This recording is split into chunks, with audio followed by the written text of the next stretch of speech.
नमस्कार दोस्तों, स्वागत है आपका अभी तक की सबसे महत्वपूर्ण और बड़ी खबरों में। दोस्तों, खबर आ रही है एयर एशिया के एक विमान की हैदराबाद एयरपोर्ट पर इमरजेंसी लैंडिंग, और साथ में जानेंगे मोदी सरकार को जाल में फंसाने की साजिश किसने रची, और जानेंगे क्यों किया राहुल पर भाजपा ने पलटवार। लेकिन अभी खबर आ रही है कि लद्दाख में भारत चीन के बीच तनाव और ज्यादा बढ़ गया, और साथ में जानेंगे लॉकडाउन का आम के कारोबार पर क्या असर होगा।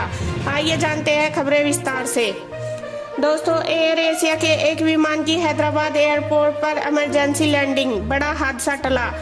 आइए जानते हैं पूरी खबर। दोस्तों, एयर एशिया के एक विमान ने फ्यूल इश्यू के चलते हैदराबाद एयरपोर्ट पर की इमरजेंसी लैंडिंग। इसमें कुल 70 यात्री सवार थे। बताया जा रहा है कि जयपुर से हैदराबाद के लिए उड़ान भरने वाले एयर एशिया के विमान में उड़ान के दौरान तकनीकी खराबी आ गई। फ्लाइट तब तक हैदराबाद पहुंच चुकी थी। फ्लाइट की हैदराबाद एयरपोर्ट पर फुल इमरजेंसी लैंडिंग करवाई गई, जिसके चलते एक बड़ा हादसा टल गया।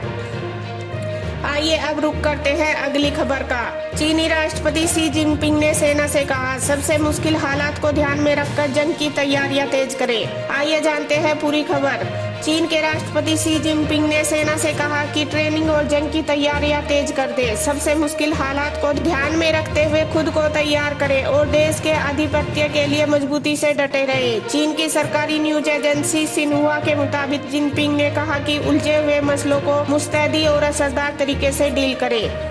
उधर अमेरिकी राष्ट्रपति ट्रंप ने कहा, ट्विटर 2020 के राष्ट्रपति चुनाव में दखलंदाजी कर रहा, मैं बोलने की आजादी का गला घोट रहे, ये होने नहीं दूंगा।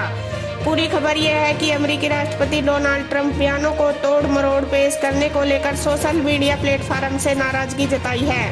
ट्रंप ने मंगलवार को कहा कि ट्विटर 2020 में होने वाले राष्ट्रपति चुनाव में दखलंदाजी कर रहा है। वे बोलने की आजादी का गला घोटना चाहते हैं, लेकिन मैं ऐसा नहीं होने दूंगा। दोस्तों, तेजस से लैस विमानों का बेड़ा, 18 स्क्वाड्रन फ्लाइंग ब्लेड आज शामिल होगा। Air chief marshal Bhadauria Sulur airbase से उड़ान भरेंगे। दोस्तों, गौरतलब है वायुसेना प्रमुख air chief marshal RKS Bhadauria आज एयरफोर्स के नंबर 18 स्क्वाड्रन फ्लाइट ब्लेड को उड़ाकर इसका संचालन शुरू करेंगे। कोयम्बटूर के सुलूर एयरबेस से ये उड़ान भरी जाएगी। यह स्क्वाड्रन LCA तेजस FOS विमान से लैस होगा और LCA तेजस को उड़ाने वाला दूसरा स्क्वाड्रन होगा। भदौरिया ने अब तक राफेल लड़ाकू विमान सहित 28 से ज्यादा तरह के विमानों को उड़ाया है। भदौरिया क्वालिफाइड फ्लाइंग इंस्ट्रक्टर और पायलट अटैक इंस्ट्रक्टर भी है। अगली खबर है नेपाल से। नेपाल सीमा पर जिस 35 किलोमीटर जमीन पर विवाद है, उसके कई हल मौजूद, उन्हें जल्द निकाला जाए।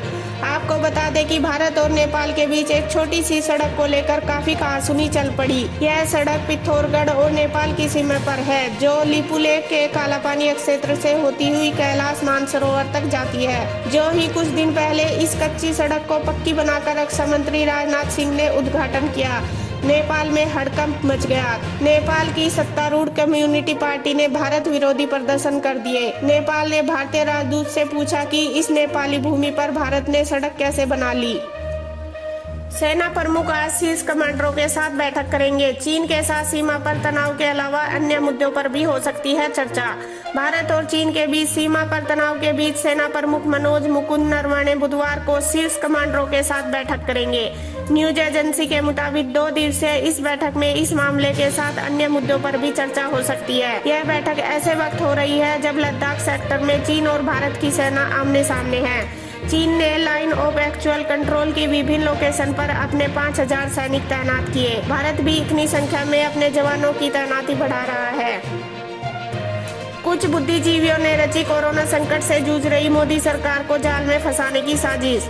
दोस्तों, दरअसल इलाहाबाद विश्वविद्यालय में यह नारा बहुत लोकप्रिय हुआ करता था, संघर्षों के साए में इतिहास हमारा पलता है, जिस ओर जवानी चलती है उस ओर जमाना चलता है। विश्वविद्यालय प्रशासन हो या फिर सरकार, छात्र हमेशा इसी नारे से ओतप्रोत होकर हमेशा संघर्षों के लिए तैयार रहते थे। लेकिन उस ओतप्रोत भावना के दौरान भी छात्र और विश्वविद्यालय प्रशासन के बीच अघोषित सहमति जरूर होती थी कि किसी भी हाल में उसमें अराजकता प्रदर्शन नहीं की जाएगी। हालांकि यह अघोषित सिद्धांत बारंबार टूटता रहा और अराजकता इस कदर बढ़ गई कि कई विश्वविद्यालयों में प्रशासन को छात्र संघ खत्म करने का मजबूत आधार मिल गया। कई बार तो विश्वविद्यालय के छात्र नेता सिर्फ इसलिए प्रशासन के खिलाफ नारेबाजी या आंदोलन करते थे कि छात्रों का जज्बा और जोश बना रहे। दोस्तों, ये खबर है अमेरिका से। अमेरिका में कोरोना के होंगे 50-60 लाख मरीज, लापरवाह नागरिक बनेंगे इसकी बड़ी वजह।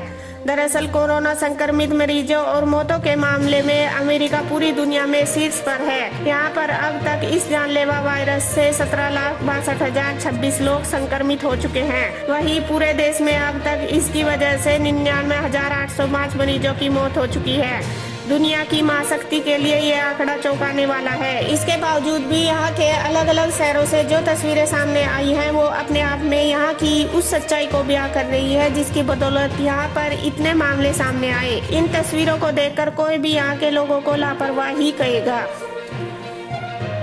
दोस्तों, अगली खबर है कांग्रेस से जुड़ी हुई। दरअसल कोरोना के समय में भी कांग्रेस राजनीति से नहीं आ रही बाज। भारतीय जनता पार्टी ने कांग्रेस पर कोरोना वायरस संक्रमण के बीच राजनीति करने का आरोप लगाया। केंद्रीय मंत्री प्रकाश जावड़ेकर का कहना है कि कोरोना के समय में भी कांग्रेस राजनीति करने से बाज नहीं आ रही। आज राहुल गांधी की प्रेस कॉन्फ्रेंस इसी का उदाहरण है।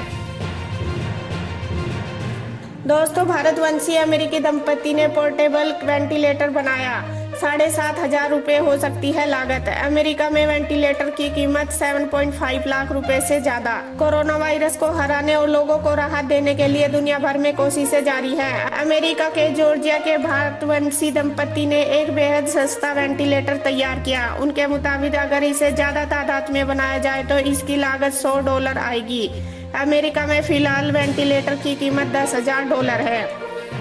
असल दुनिया में अब तक 56,87,810 लोग संक्रमित हैं। 24,31,265 लोग ठीक हुए हैं। मौतों का आंकड़ा 3,52,265 हो गया। पाकिस्तान में संक्रमण के मामले बढ़ते रहे तो यहाँ फिर से लॉकडाउन लगाया जा सकता है। देश के शीर्ष स्वास्थ्य अधिकारी जफर मिर्जा ने लोगों से सोशल डिस्टेंसिंग बनाए रखने की अपील की। पाकिस्तान ने इस महीने में लॉकडाउन हटाना शुरू किया था। पाकिस्तान में अब तक 57,705 लोग संक्रमित है, जबकि 1,197 मौतें हो चुकी हैं। ये थी अभी तक की ताज़ा खबरें। दोस्तों, देश दुनिया की ताज़ा खबरें जानने के लिए मेरा चैनल अभी सब्सक्राइब कर ले। मिलते हैं अगली वीडियो में। सावधान रहिए, सुरक्षित रहिए और देखते रहिए वायरल हिंदी न्यूज़। धन्यवाद।